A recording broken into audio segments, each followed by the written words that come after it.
결혼식 날 저를 축복하러 온 사람은 아무도 없었습니다. 그 대신 제 얼굴엔 선명한 손자국만 남았어요. 이 집은요, 밤마다 사람 울음소리가 들립니다.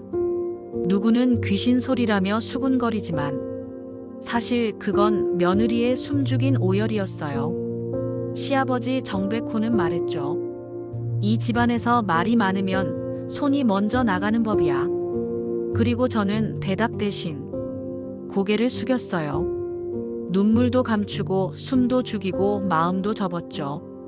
그날도 마찬가지였어요. 뺨을 맞고 무릎을 꿇고 용서를 빌고 있었죠. 그런데 그 순간 현관문이 삐걱거리며 열렸고 한 남자가 들어왔어요. 그 사람 내 아버지 윤상범이었습니다. 이게 내가 말하던 행복한 집이냐? 이야기의 시작은 아버지의 귀환이었습니다. 30년 경찰 인생을 내려놓은 한 남자, 딸을 지키기 위해 다시 세상 속으로 들어왔습니다. 그는 총을 버렸지만 정의는 놓지 않았고 침묵하던 부녀는 지옥 끝에서 서로를 다시 붙잡았습니다. 이야기는 단지 한 가정의 불행이 아닙니다. 폭력과 침묵, 부패와 배신, 그리고 그 모든 어둠을 정면으로 마주한 사람들의 이야기입니다. 그가 말했습니다. 이제부터는 내가 너 대신 맞아줄게. 그러니까 눈 감지 마라. 이건 단죄의 서사입니다. 그리고 진짜 아버지의 이야기입니다. 문 안에서 들리는 건 웃음이 아니라 내 딸의 흐느낌이었어요. 윤상범은 말없이 골목길을 걷고 있었습니다. 기억보다 좁아진 길, 낯설어진 표지판들. 딸 윤서정의 집은 그 길 끝에 있었습니다. 예고 없이 찾은 방문이었지만 그는 오래전부터 이날을 준비해 왔는지도 모릅니다. 현관 앞에 다다랐을 때였습니다. 안에서 들려온 무언가 탁 하고 터지는 소리. 그 뒤를 따라 흐느끼는 여자 목소리. 그는 문고리에 손을 올렸다가 멈췄습니다. 심장이 이상하게 쿵쿵 뛰고 있었죠. 현관문 너머에서 분명히 딸의 목소리가 들렸습니다. 죄송합니다. 다시는 안 그럴게요. 그 목소리는 살아있는 사람의 것이 아니었습니다. 굴욕과 공포, 체념이 뒤엉켜 죽어가는 마음이 내뱉는 소리였죠. 그는 조용히 문을 열었습니다. 그리고 그 순간 거실 한가운데 무릎 꿇은 딸 윤서정이 보였습니다. 뺨은 붉게 부어 있었고 눈물은 바닥을 적시고 있었죠. 그 앞엔 양복을 걸친 노년의 남자 정백호. 그는 소리쳤습니다. 한 번만 더 우리 집 체면 구기면 넌 그날로 쫓겨나는 거야. 그리고 다시 한번 그의 손이 윤서정의 얼굴을 향해 날아들었습니다. 그 순간 윤상범은 참지 않았습니다. 문턱을 넘어 조용히 거실로 들어섰습니다. 딸의 얼굴을 본 순간 그는 모든 감정이 뒤섞여 입을 열었습니다. 이게 내가 시집와서 얻은 가족이냐? 순간 정백호의 손이 허공에 멈췄습니다. 소파에 앉아 핸드폰을 만지던 사위 정지훈도 놀라며 고개를 들었습니다. 누구십니까? 함부로 남의 집에 들어오시면. 그 말이 끝나기도 전에 윤상범은 주머니에서 조용히 오래된 경찰 배지를 꺼내 보였습니다. 나는 윤서정의 아버지다. 그리고 내 아버지가 누군지는 몰라도 나는 사람 패는 손을 그대로 두지 않는다. 그땐 몰랐어요. 그 아이가 데려온 남자의 배경에 내 과거가 숨어 있을 줄은. 시간은 거슬러 올라갑니다. 몇 해 전 윤서정이 한 남자를 데려왔던 날, 거실에 앉은 그 남자 정지훈. 겉모습은 말끔했고 말씨도 정중했지만 윤상범은 본능적으로 불편함을 느꼈습니다. 현직은 아니었지만 30년 경찰 인생에서 그는 거짓된 눈빛을 수없이 봐왔습니다. 정지훈의 눈에는 사람을 보는 온기가 없었습니다. 겉은 웃고 있었지만 깊은 곳은 서늘하게 식어 있었습니다. 그날 밤 윤상범은 조용히 딸방 앞에 섰습니다. 문 너머로 들려오는 웃음소리에 그는 한참을 서 있었습니다. 그 웃음소리는 딸의 사랑이었고 믿음이었고 아버지를 향한 거리감이기도 했습니다. 며칠 후 윤상범은 정지훈의 가족 배경을 조사했습니다. 형사 시절 인맥을 통해 옛 자료들을 뒤졌고 곧 한 장의 이름 앞에서 손이 멈췄습니다. 정백호. 그 이름은 오래된 사건 파일 속에 여전히 짙게 남아 있었습니다. 폭력, 갈취, 조직 연루. 이름만 들어도 주변이 얼어붙던 악명 높은 실체. 그리고 그 조직은 과거 윤상범이 수사했던 대상 중 하나였습니다. 그는 그 밤 잠을 이루지 못했습니다. 기억 속의 정백호는 단순한 폭력배가 아니었습니다. 사람을 무너뜨리는 기술자였죠. 아침이 되자마자 윤상범은 딸을 불렀습니다. 서정아, 그 결혼하지 마라. 아빠, 난 내가 행복하길 바라지만 그 남자 믿으면 안 돼. 서정은 당황했고 물었습니다. 왜요? 정지훈 씨가 뭐가 문제예요? 윤상범은 차마 진실을 말하지 못했습니다. 그 가족 깨끗하지 않아. 아빠, 그런 말 하지 마요. 정지훈 씨는 저 진짜로 사랑해요. 딸의 눈에 눈물이 고였습니다. 그는 더는 말을 잇지 못했습니다. 형사로서 말리고 싶었고 아버지로선 딸의 선택을 짓밟고 싶지 않았습니다. 며칠 고민 끝에 윤상범은 조건부로 허락했습니다. 그래, 결혼해라. 하지만 경제적 지원은 없다. 너희 둘만의 힘으로 살아봐라. 서정은 울며 고개를 끄덕였습니다. 그녀는 몰랐습니다. 그 선택이 어떤 지옥의 문을 여는지. 결혼하면 달라질 줄 알았어요. 하지만 그 사람은 점점 더 멀어졌어요. 결혼식은 조용하게 치러졌습니다. 사진 속 두 사람은 웃고 있었고 주변 사람들도 덕담을 건넸습니다. 하지만 윤상범은 그 웃음 뒤에 뭔가 서늘한 기운을 느끼고 있었습니다. 딸은 행복해 보이려 애썼고 사위는 말없이 미소만 지었죠. 시간이 흘렀습니다. 윤서정은 새 집에서의 생활을 시작했지만 예상과는 전혀 다른 삶이 펼쳐졌습니다. 처음 며칠은 정지훈도 웃었고 함께 밥을 먹으며 미래 이야기도 나눴습니다. 하지만 그 평화는 오래가지 않았습니다. 결혼 후 한 달쯤 지나자 그의 말투는 서서히 바뀌기 시작했습니다. 그걸 왜 그렇게 해? 집에서 배운 게 없어. 입 좀 다물고 조용히 좀 살아. 그 말은 점점 무시와 비아냥으로 번져갔고 그 다음은 손이었습니다. 처음 뺨을 맞던 날 윤서정은 아무 말도 하지 못했습니다. 정지훈은 태연하게 방으로 들어갔고 그녀는 거실 바닥에 주저앉아 소리 없이 울기만 했습니다. 그날 이후 그는 사과하지 않았습니다. 오히려 자신이 정당하다는 듯 굴었죠. 그 정도는 어디 가서 말도 하지 마. 우리 아버진 더 했어. 그의 말대로였습니다. 시아버지 정백호는 모든 행동에 폭력이 깃든 사람이었습니다. 목소리가 크면 이긴다고 믿는 사람, 눈빛 하나로 사람을 위축시키는 사람, 그리고 며느리를 집안의 물건처럼 취급하는 사람. 윤서정은 점점 말을 잃어갔습니다. 친정에도 전화를 하지 않았고 친구들과의 연락도 끊겼습니다. 밤마다 혼잣말처럼 중얼거렸습니다. 잘해야 돼. 내가 선택한 사람이니까. 이겨내야 돼. 하지만 그녀는 몰랐습니다. 그렇게 참는 동안 그는 더 깊이 그녀를 지워가고 있었다는 걸. 그 집 가끔 밤마다 무서운 소리가 들려요. 근데 다들 그냥 못 들은 척해요. 윤상범은 요즘 이상한 기분을 떨칠 수 없었습니다. 서정이 결혼하고 나서 전화 통화는 점점 줄어들었고 그녀의 목소리는 점점 더 가벼워졌습니다.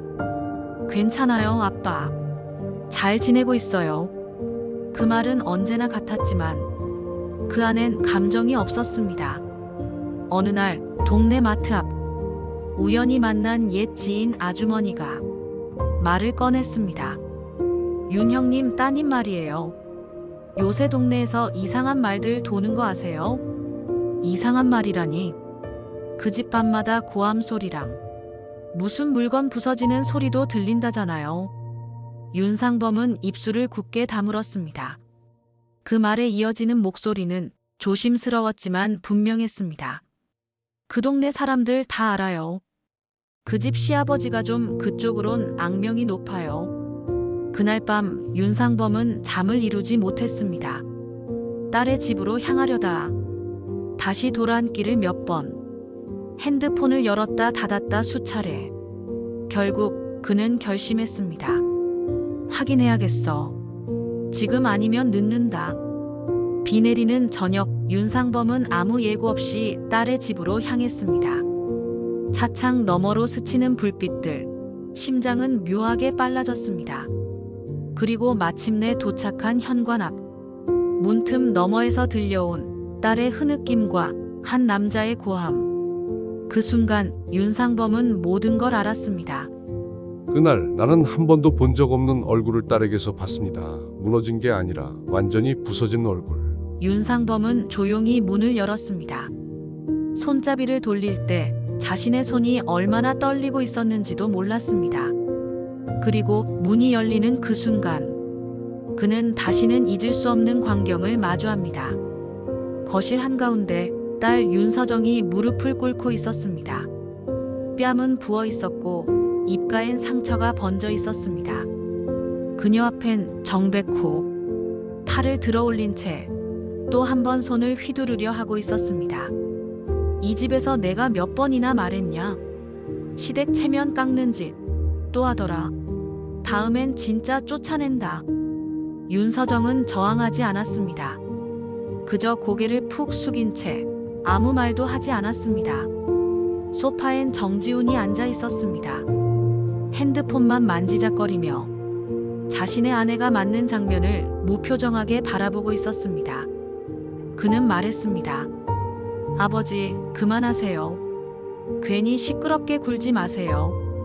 그리고는 다시 화면을 바라봤습니다. 그 광경에 윤상범의 심장이 철렁 내려앉았습니다. 주먹은 자연스럽게 쥐어졌고 입술은 파르르 떨렸습니다. 하지만 그는 아직 한 발짝도 움직이지 않았습니다. 숨을 들이쉬고 또 들이쉬며 참았습니다.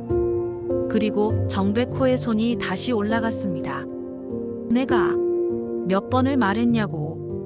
그 손이 윤서정을 향해 날아들려는 순간 윤상범은 움직였습니다. 그는 거실 문을 열고 천천히 걸어 들어갔습니다. 문이 삐걱 소리를 냈고 모두의 시선이 동시에 그에게로 쏠렸습니다. 윤서정은 고개를 들었습니다. 붉게 부은 눈, 눈물 범벅 얼굴. 그녀는 아버지를 알아봤습니다. 그리고 속삭이듯 입을 열었습니다. 아빠. 윤상범은 그녀 앞에 섰습니다. 그리고 아주 낮은 목소리로 말했습니다. 이게 내가 그렇게 지키려던 집이냐? 사돈이라도 이 집안 일에 끼어들 권리는 없을 텐데요. 정백호는 느긋하게 팔짱을 끼며 윤상범을 노려봤습니다. 사돈 어른, 방문은 예고하고 하셔야지요. 여긴 당신 집이 아닙니다. 그 말에 윤상범은 입꼬리를 아주 천천히 올렸습니다. 하지만 그 웃음은 차갑고 깊고 분노로 물든 표정이었습니다. 그렇지. 여긴 내 집이 아니지. 그래서 이렇게 함부로 손을 올릴 수 있나 봐. 정지우는 일어나지도 않았습니다. 그저 멀뚱히 아버지와 장인을 번갈아 보며 입을 꼭 다물 뿐이었습니다. 윤상범은 주머니에서 오래된 배지를 꺼내 들었습니다. 조용히 아무 말 없이 금속 위에는 서울지방경찰청 강력계라는 문구가 선명했습니다. 정백호의 눈이 좁아졌습니다. 입꼬리는 굳어졌고 그의 자세도 미묘하게 바뀌었습니다. 그건 무슨 뜻입니까? 윤상범은 배지를 다시 주머니에 넣으며 낮게 단단하게 말했습니다. 나 윤상범. 이름만 대면 다 아는 내 과거를 수사했던 사람이다. 거실은 얼음장 같은 정적에 휩싸였습니다. 정백호는 숨을 들이쉬었고 정지우는 아예 눈을 피했습니다. 윤상범은 딸 윤서정의 뺨을 조심스럽게 바라봤습니다. 그리고 다시 고개를 들어 정백호를 응시했습니다. 당신 같은 인간은 겉만 번드르르해졌지 속은 하나도 안 바뀌었더군.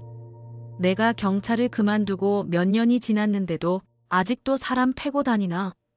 정백호는 순간 입술을 달싹이며 한마디 내뱉었습니다. 그건 다 옛날 일입니다. 지금은 아무 문제도 아니지. 문제는 지금도 여기에 있어. 내 딸 얼굴에 남은 자국. 그게 바로 당신의 현재야. 그 말에 정지우는 자리에서 천천히 일어났습니다. 장인어른, 너무 과민하게 반응하시는 거 아닙니까? 아버지도 조금 감정이 앞서신 것 같고요. 윤상범은 그의 얼굴을 조용히 바라보다 서서히 다가갔습니다. 그리고 정지훈의 눈앞에 멈춰서서 말했습니다. 내가 가정을 만든 게 아니라 지옥을 만든 거다. 그 지옥 안에 내 딸을 가두고 살았어. 아버지, 저 사실은 시어머니도 때렸어요. 윤서정의 고백은 거의 속삭이듯 시작됐습니다. 윤상범은 고개를 돌려 딸을 바라봤습니다. 그녀의 눈동자는 공포로 얼어 있었고 손은 떨리고 있었습니다. 시아버지만이 아니에요. 시어머니도 남편도 다 똑같았어요. 하루도 마음 편한 날이 없었어요. 윤상범의 손에 힘이 들어갔습니다. 하지만 그는 입술을 꾹 다물었습니다. 처음엔 무시였어요. 밥맛 없다, 쓸데없이 예민하다.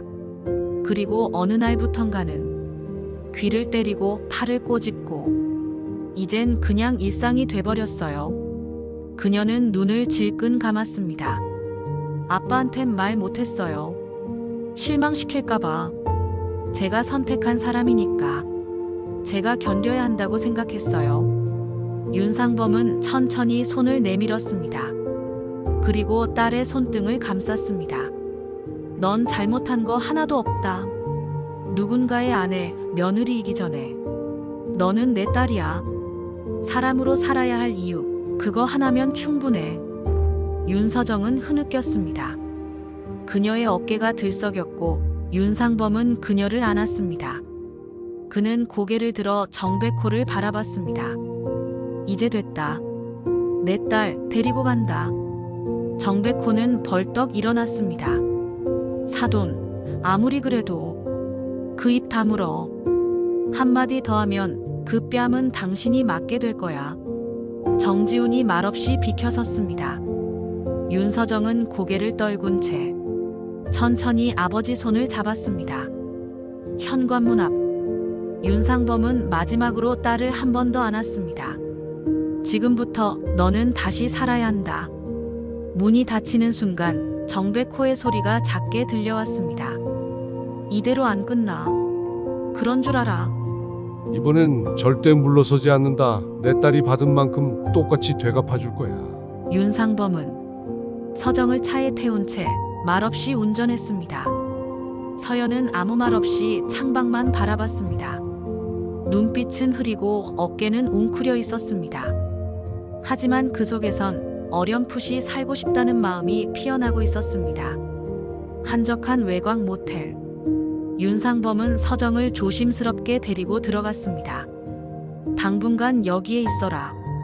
전화도 꺼놓고 외출도 하지 마. 누구한테도 말하지 말고 기다려. 이제부터는 아빠가 움직인다. 서정은 고개를 끄덕였습니다. 그녀의 눈엔 아직 공포가 남아 있었지만 그 속에 아버지를 향한 믿음도 조금씩 자리 잡고 있었습니다. 그날 밤 윤상범은 차 트렁크를 열었습니다. 그 안엔 오래된 카메라, 녹음기, 낡은 수첩들이 가지런히 놓여 있었습니다. 그가 마지막으로 형사였던 시절, 세상을 기록하던 무기들이었습니다. 하나도 버리지 않길 잘했군. 그는 수첩을 펼쳤습니다. 그 안엔 정백호라는 이름이 굵은 글씨로 적혀 있었습니다. 다음 날부터 윤상범은 조용히 움직이기 시작했습니다. 동네 탐문, 카메라 설치, 차량 동선 체크. 그의 눈은 다시 사냥꾼처럼 날카로워졌고 그의 마음은 분노를 연료 삼아 움직이고 있었습니다. 며칠 뒤 윤상범은 결정적인 단서를 발견합니다. 정백호는 여전히 과거의 범죄 조직과 연결된 흔적을 가지고 있었고 최근에도 모종의 자금 흐름이 존재하고 있었습니다. 그날 밤 윤상범은 모텔로 돌아왔습니다. 서정은 불 꺼진 방 안에서 조용히 앉아 있었습니다. 아빠. 그녀는 낮게 부르며 물었습니다. 정말 끝낼 수 있어요? 윤상범은 고개를 끄덕였습니다. 그래. 이젠 끝낼 거다. 증거가 필요하고 내 도움이 조금 필요해. 서정은 망설이다가 천천히 소매를 걷었습니다.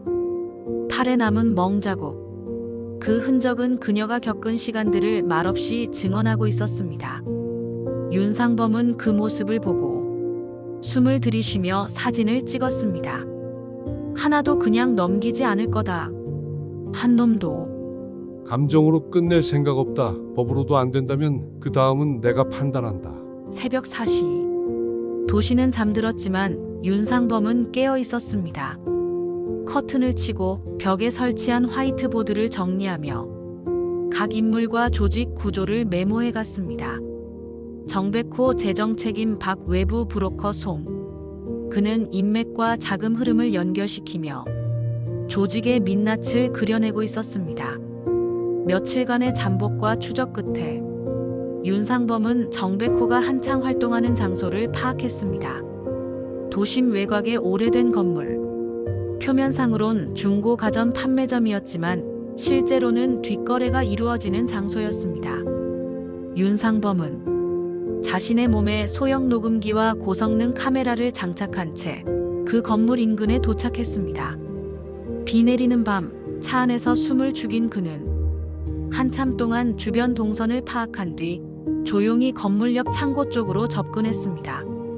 그리고 그는 기어이 그 장면을 포착했습니다. 정백호와 두 명의 남자.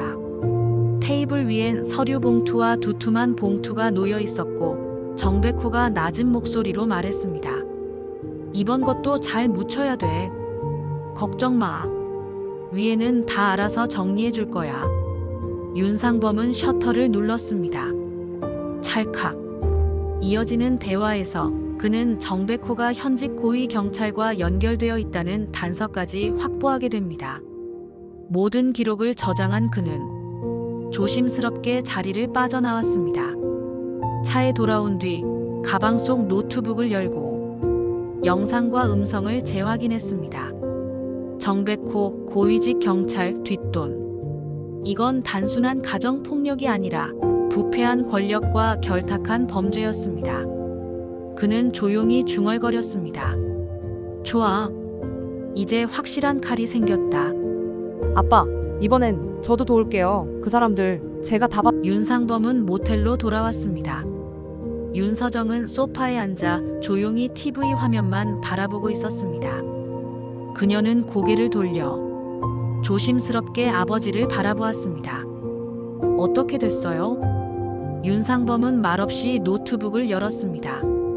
그 안엔 밤새 촬영한 영상과 녹음이 담겨 있었습니다. 봐라.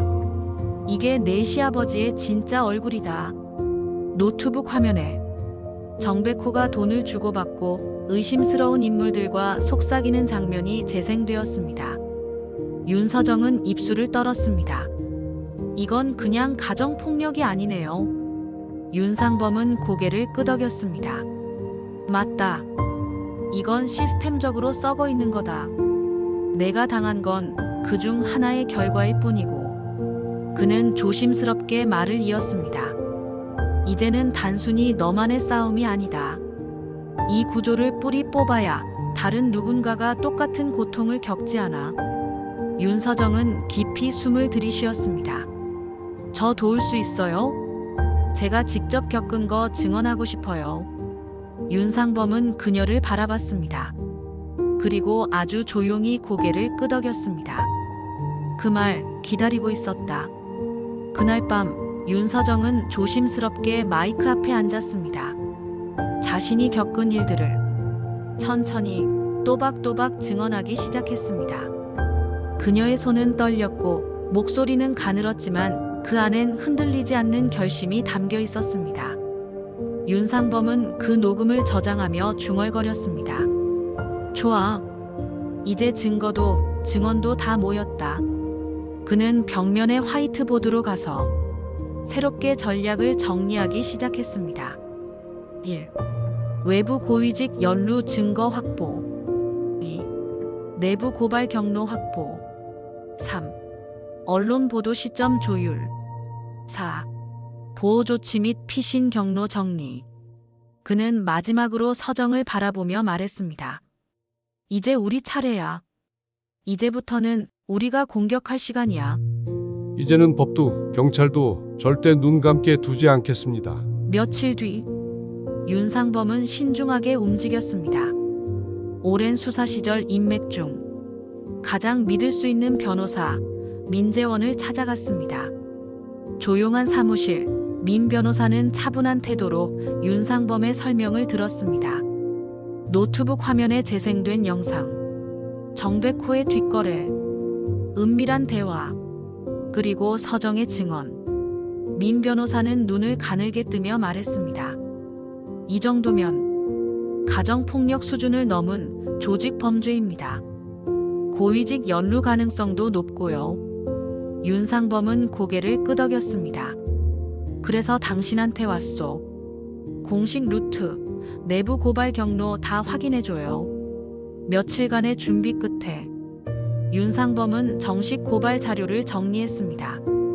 고발 대상 정백호의 3인, 혐의 지속적 가정폭력, 협박, 조직자금 유통, 공권력 유착, 증거 녹음 파일 3건, 영상 2건, 사진 12장, 피해자 진술서. 고발 서류는 서울지방경찰청 내 비리 수사 전담팀에 비공개로 제출되었습니다. 윤상범은 서류를 넘기며 말했습니다. 증거는 더 있습니다. 필요하면 추가 제출 가능하니 수사는 즉시 시작해주세요. 수사팀장은 긴장된 눈빛으로 서류를 넘기다 말했습니다. 윤 선생님, 이건 쉬운 일이 아닙니다. 상당히 높은 곳까지 건드릴 수도 있어요. 그 말에 윤상범은 단호하게 답했습니다. 그럼 더 세게 밟아야죠. 내 딸이 그런 인간들한테 인생 망가졌습니다. 그러나 그날 밤 윤상범의 핸드폰에 알 수 없는 번호로 전화가 걸려왔습니다. 그는 직감적으로 전화를 받았습니다. 윤상범 씨 맞죠? 괜히 시댁일에 끼어들지 마요. 딸 무사하길 원하시면. 그 말에 윤상범은 눈을 가늘게 떴습니다. 목소리는 낮고 숨은 거칠었습니다. 그리고 조폭의 냄새가 뚜렷이 풍겼습니다. 전화를 끊은 뒤 그는 깊게 숨을 들이마시며 말했습니다. 이제 뒤도 안 본다. 내가 나를 팔았구나. 그래, 끝까지 믿은 내가 잘못이지. 윤상범은 경찰 내부 수사팀의 자료를 넘긴 뒤 조용히 외곽 컨테이너 기지에서 은신 중이었습니다. 서정은 모텔에 안전히 머무르고 있었고 모든 상황은 통제 가능한 듯 보였습니다. 그런데 정보 유출 정황이 발생했습니다. 정백호 측에서 윤서정의 위치를 알고 있다는 익명의 협박 문자가 또다시 날아온 것입니다.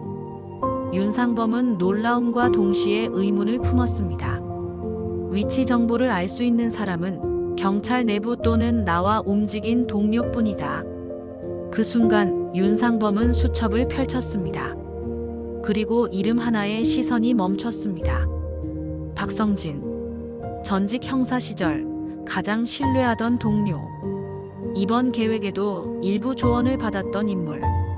윤상범은 주저없이 박성진을 찾아갔습니다.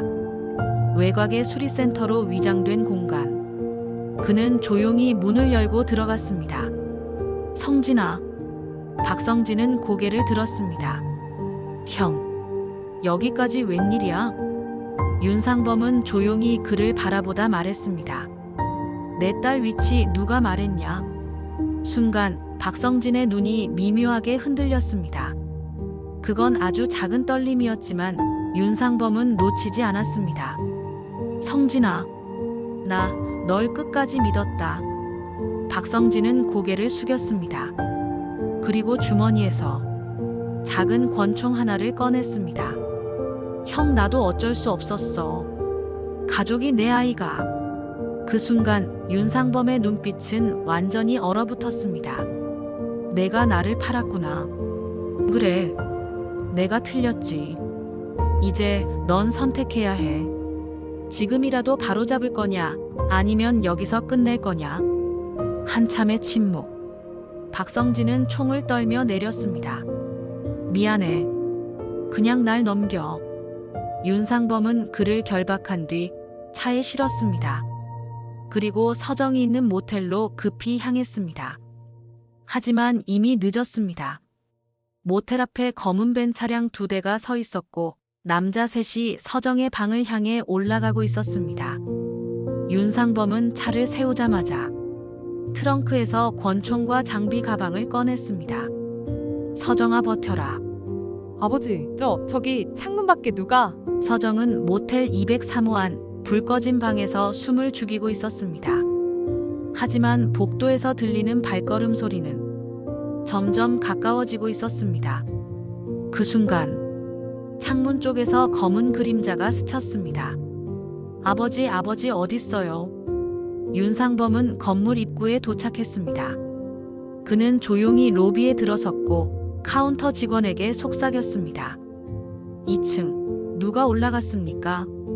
직원은 두려운 표정으로 대답했습니다. 검은 옷 남자 셋 방금 2층으로. 윤상범은 권총을 조용히 장전하고 계단을 오르기 시작했습니다. 복도 끝에 낯선 남자들의 뒷모습이 보였습니다. 서정아, 버텨라. 그는 조용히 입을 다물고 첫 번째 총성을 날렸습니다. 탕! 총성이 울리고 남자 하나가 복도 바닥에 쓰러졌습니다. 나머지 둘이 당황하며 몸을 숨겼고 윤상범은 복도 벽을 타고 기민하게 움직였습니다. 방문 앞에 다다른 윤상범은 203호 문을 걷어찼습니다. 그 순간 서정이 소리쳤습니다. 아버지. 그녀는 남자 2명에게 붙잡혀 있었고 몸부림치며 발버둥 치고 있었습니다. 윤상범은 단숨에 방 안으로 뛰어들어 정확한 사격으로 적 하나를 쓰러뜨렸습니다. 나머지 1명이 창문 쪽으로 도망치려는 순간 윤상범은 재빨리 그의 팔을 꺾어 제압했습니다. 방 안은 피와 파편, 그리고 격렬한 숨소리로 가득했습니다. 서정은 떨리는 손으로 아버지를 붙잡았습니다. 정말 무서웠어요. 진짜 죽는 줄 알았어요. 윤상범은 그녀를 꼭 안았습니다. 괜찮다, 이제 아빠가 왔다. 그 순간 복도에서 또 다른 발걸음이 들려왔습니다. 윤상범은 서정을 뒤로 감싸며 총구를 문 쪽으로 향했습니다. 그리고 낯익은 얼굴 하나가 모습을 드러냈습니다. 정백호. 그는 여전히 여유로운 미소를 지으며 말했습니다. 여기까지 오느라 고생했다, 윤 형사. 하지만 이 싸움 넌 이길 수 없어. 윤상범은 차가운 목소리로 대답했습니다. 끝나는 건 너다, 정백호. 정의, 경찰, 웃기지 마라. 넌 아직도 그따위 환상에 빠져 있구나. 203호 복도. 윤상범과 정백호는 서로를 마주한 채 숨을 죽이고 있었습니다. 정백호는 권총을 내린 채 느긋하게 말했습니다. 내가 아직도 총 들고 싸울 줄은 몰랐네. 넌 이미 끝난 사람이잖아. 윤상범은 대답하지 않았습니다. 그저 총구를 정백호의 심장 쪽으로 겨눈 채 눈을 가늘게 떴습니다. 서정이 내 딸이야. 넌 그 아이를 짐승처럼 다뤘어.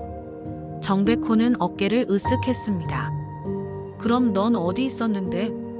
그 아이 결혼할 때 반대했었잖아. 결국 보내놓고 이젠 와서 영웅 코스프레냐? 그 순간 윤상범은 방아쇠에 손을 걸었습니다. 정백호는 빠르게 몸을 숨겼고 복도는 곧장 전장이 되었습니다. 탕, 탕, 탕. 총성이 잇따라 울려 퍼졌고 벽과 문짝이 산산조각 났습니다. 서정은 방 안에서 귀를 막고 숨을 죽이고 있었고 윤상범은 복도를 구르며 정확히 대응 사격을 이어갔습니다. 정백호는 연막탄 하나를 복도에 던졌습니다. 회색 연기가 번지며 시야를 가렸고 윤상범은 냉정하게 말했습니다. 숨지 마. 넌 이제 어디도 못 도망간다. 총성이 한 차례 더 울렸고 연기 속에서 그림자 하나가 쓰러졌습니다. 윤상범은 다가가 총구를 겨눴습니다. 정백호는 어깨에 총상을 입은 채 바닥에 앉아 있었습니다. 그는 여전히 미소를 짓고 있었습니다. 그래봤자야. 넌 결국 우리 뒤에 있는 사람은 못 건드려. 윤상범은 조용히 말했다. 이미 너희 위까지 다 찍었다. 이제 널 밟고 그 위로 올라간다.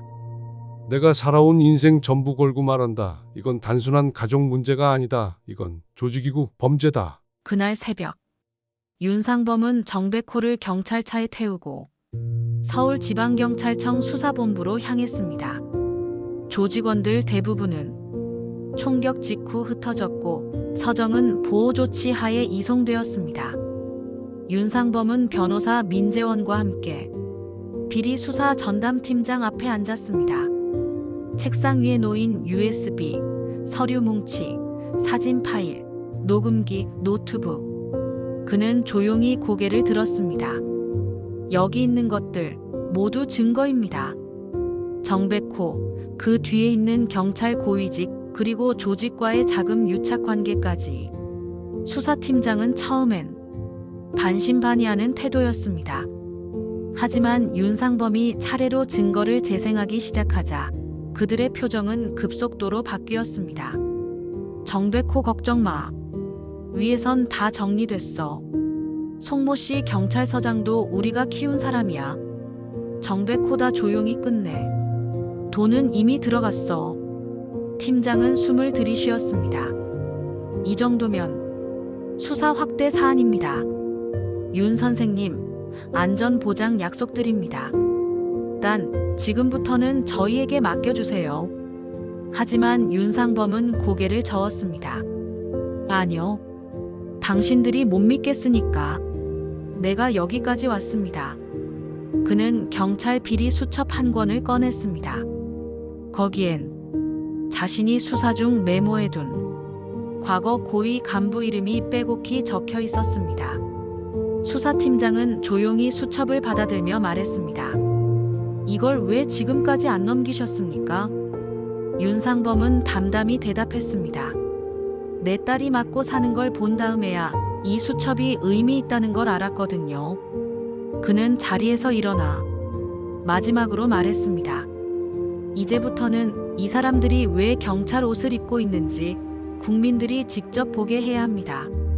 전직 형사가 고발한 경찰 내부 비리와 조직 범죄의 연루 정황이 국회와 시민 사회에 큰 파장을 불러일으키고 있습니다. 며칠 후 윤상범의 고발은 단순한 사건이 아니었습니다. 언론은 연일 이 사건을 집중 보도했고 정백호와 그 측근 경찰 간부들의 연루 정황은 전 국민의 분노를 샀습니다. 하지만 윤상범은 기쁨도 승리감도 느끼지 못했습니다.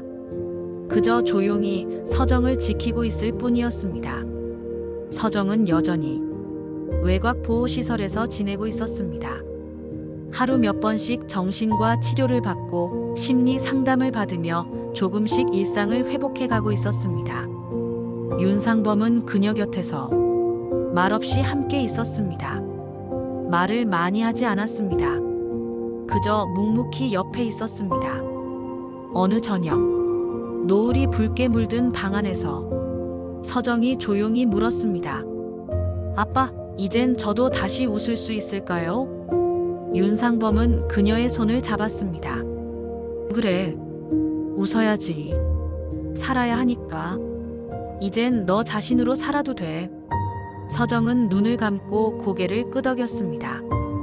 무서워요. 밤이 되면 아직도 그 집 현관 소리가 들리는 것 같아요. 윤상범은 조용히 딸을 안았습니다. 괜찮아. 이젠 내가 혼자 있는 밤은 없어. 아버지가 끝까지 같이 있을 거니까.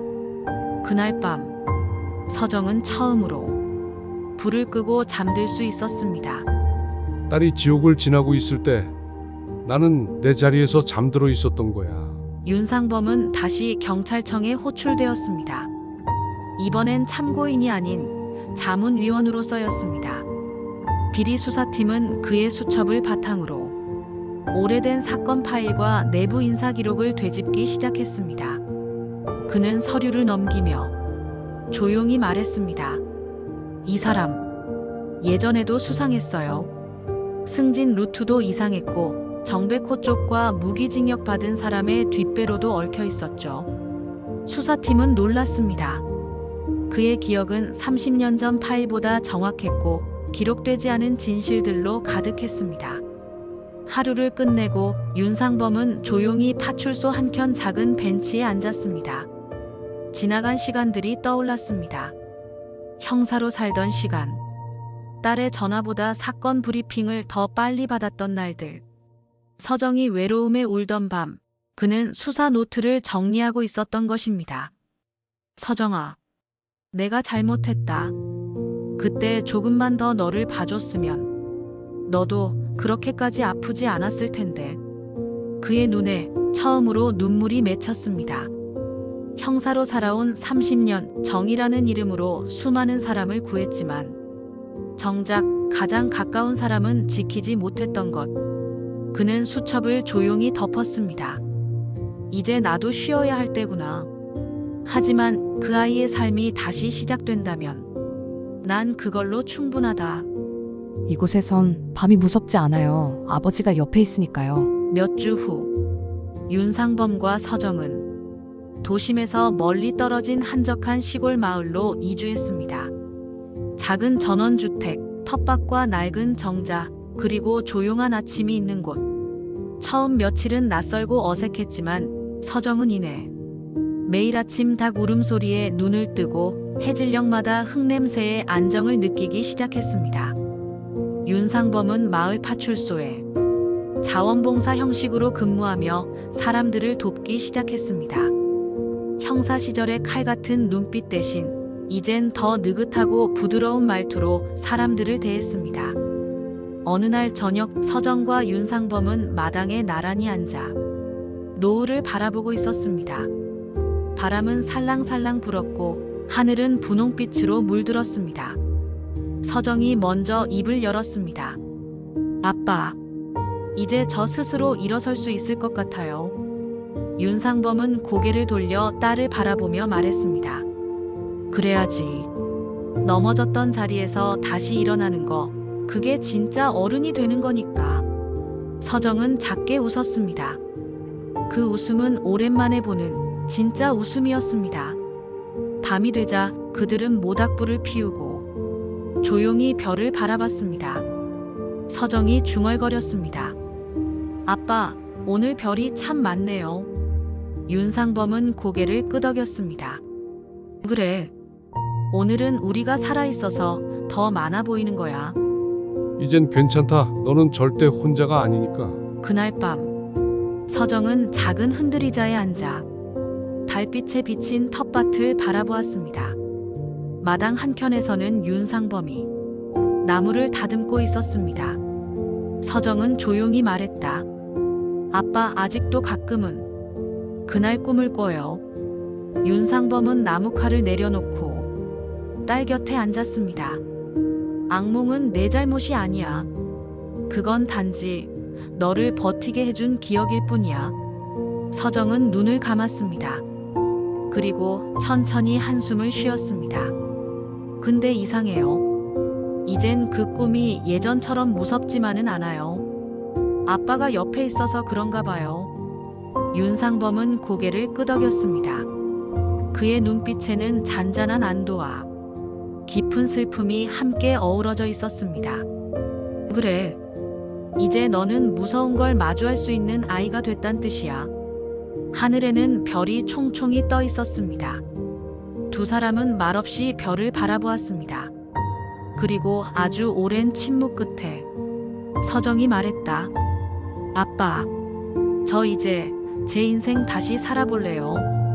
처음부터 제 이름으로. 윤상범은 서정의 손을 조심스럽게 잡았습니다. 좋다. 그게 인생 이막이란 거다. 내가 원해서 시작하는 삶. 멀리서 풀벌레 울음이 들렸습니다. 시골의 밤은 고요했지만 그 안엔 이제 두 사람의 새로운 시간이 흘러가고 있었습니다. 그리고 다음 날 아침, 서정은 혼자 텃밭에 나와 새싹을 심기 시작했습니다. 흙을 만지며 그녀는 속삭였습니다. 자, 여기서 다시 시작이야. 나로서 나답게. 오늘의 이야기가 당신 마음에 작은 여운을 남겼다면 조용히 함께 해주세요. 구독과 좋아요, 알림 설정은 이 이야기를 계속 전해드리는데 큰 힘이 됩니다. 그리고 댓글로 당신의 이야기도 나눠주세요. 우리네 삶의 이야기 다음 편에서 다시 찾아뵙겠습니다.